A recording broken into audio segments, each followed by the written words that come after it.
So, our first movie that I am going to review is isang Filipino film which is The Kisap Mata. So, ang Kisap Mata sa atin bilang sa Philippines is yung parang in the blink of an eye o kaya sa pagkisap ng mata.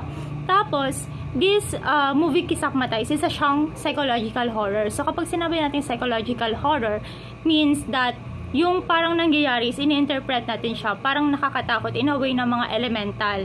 Tapos, when in fact, is yung mga bida or yung mga present sa movie na to is meron silang mga psychological problem na kinakaharap. Hindi talaga siya pwedeng pero, yun tinatawag natin psychological horror film.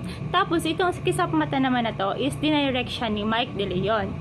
Tapos, itong Kisap Mata na to is para siyang, or yung plot niya, in-inspired lang sa crime reportage yung The House of Zapotes